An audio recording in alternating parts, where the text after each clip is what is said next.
Sixers fall to the Knicks 108-102 in Game 2 in a game that, quite frankly, I don't know a lot of Sixers fans that thought they would win the game, especially after it was announced that Joel Embiid would be missing the game.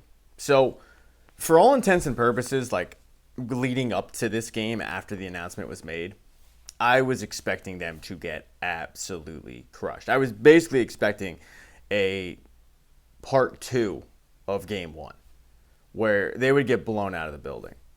And I was pleasantly surprised. Unfortunately, in a best of 7 series, you really can't have a pleasantly surprised loss. But if you were allotted one, this would be it.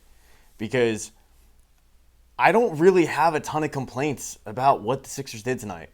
You know, I think it came down to the last 4 minutes of the game where the Knicks went on a run and the Sixers were chucking up bad shots and missing and just seemed like they ran out of gas. But other than that, I mean, it sounds crazy. Like there's a lot to like about what I just witnessed. You know, back and forth contest for the most part.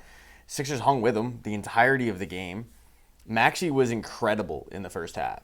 He completely ran out of gas in the second, and if I had one complaint, it would be a few of his shot selections were just downright bad.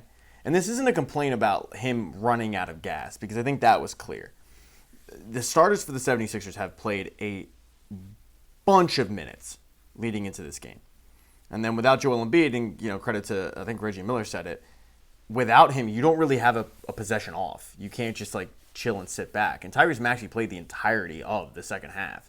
So I don't blame him for being kind of out of gas. And even then, I mean, you still saw the quickness. But some of the shot selection was just playgroundish in the sense of he would drive the lane and then just chuck up a shot. And it was literally, it looked like that. It was dude, what are you doing?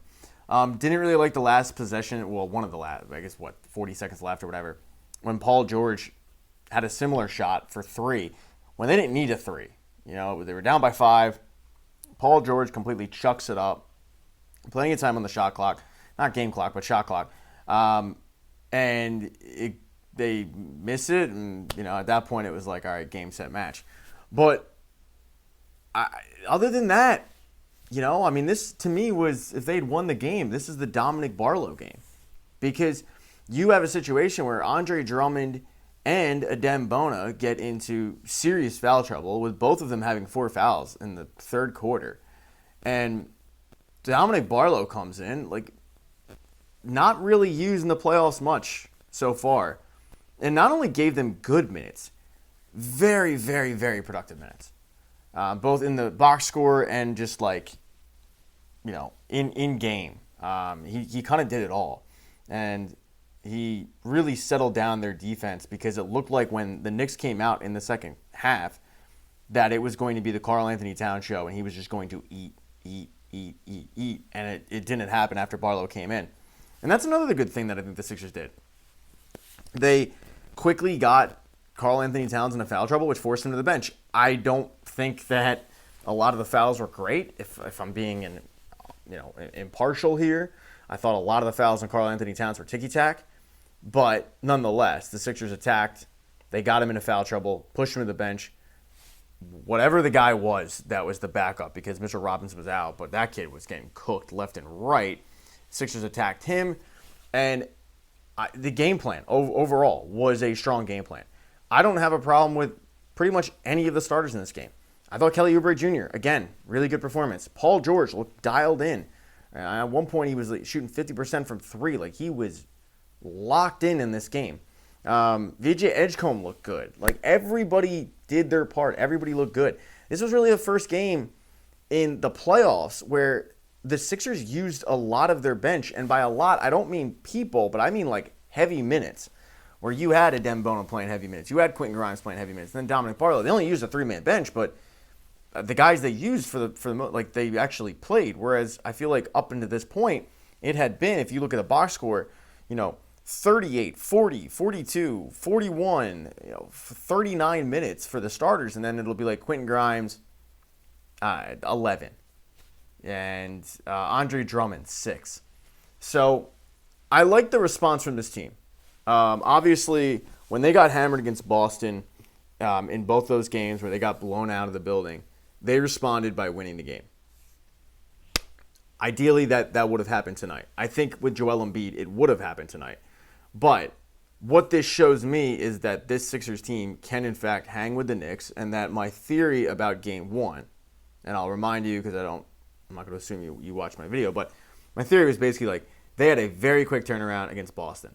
Not only did they have a quick turnaround mentally, but physically they had a quick turnaround because you have to go from Game 7 to, I'm assuming, flying home and then having maybe a film session, maybe a practice, and then getting right on the train and going up to New York for game 1, whereas the Knicks had a little bit of time because they took care of business earlier against the Hawks. That quick turnaround, I think, ended up impacting them in Game 1. I read like they got home at like 2 a.m. or something, and then they had that one day, and then they had to head up and play. So this game proves to me that they can, in fact, hang with them, and we'll see if Joel Embiid comes back for Game 3. With all of that said, this to me was the perfect storm for them to steal a game. Because of the fact that VJ Edgecombe did such a good job on Jalen Brunson. You're not going to completely shut him down, but they contained him a lot better than they did in Game 1, which was one of my big problems that I had with them in Game 1 is like, who takes care of Jalen Brunson? VJ Edgecombe, I don't want to say he figured him out, but he was, lockstep with him for a good portion of this game. But when you have a situation where VJ Edgecombe is able to keep Jalen Brunson in check and you get Karl Anthony Towns in that foul trouble, that to me is the perfect storm for, okay, we can steal a game. And when you don't do that, how hard is it to replicate that formula? Meaning, how hard is it to replicate Jalen Brunson being, dare I say, human? Karl Anthony Towns getting those ticky-tack fouls and being pushed to the bench. I don't know if it happens in Game 3. So I think it's all probably going to hinge on, does Joel Embiid come back? I think this is good that, great. Joel Embiid got some probably much-needed rest. He didn't play tonight after, every game he's been back. He's played heavy minutes. But I pray to God that we see him Friday because I fear that if we do not see him Friday, that the Knicks will be able to clinch on Sunday. And that's not for the fact that the Sixers can't hang. I think it'll be another close game. But I think ultimately, down the stretch, we'll see a very similar situation we saw tonight. Where down the stretch, the Knicks are going to hit their shots. They're going to drain it from 3. And the Sixers are going to run out of gas because, as I said, their starters have just played a whole lot. Last thing I'll say, Josh Hart, shut the fuck up. I can't believe the dude wasn't teed up for a second time.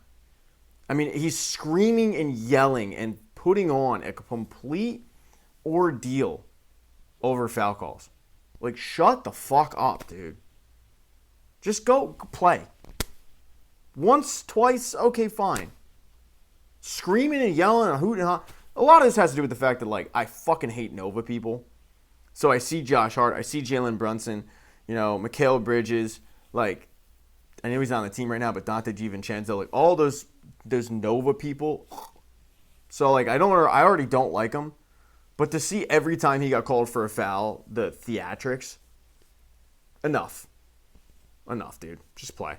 All right, let me know what you guys think about Game 3. Does Joel Embiid come back or not? Do you like the Sixers' chances in Game 3? They're going home, so they got 2 at home, and then we'll see what happens to the series. Let me know in the comment section. As far as comments go, I'm only going to respond to channel members, so become a channel member. It's like $1.99 a month or something. It supports the channel. And by channel, I mean it supports me. Helps me out. Hit thumbs up if you like this. Smash that thumbs down button if you thought it sucked. Subscribing is cool. You guys know where that is. And go Sixers.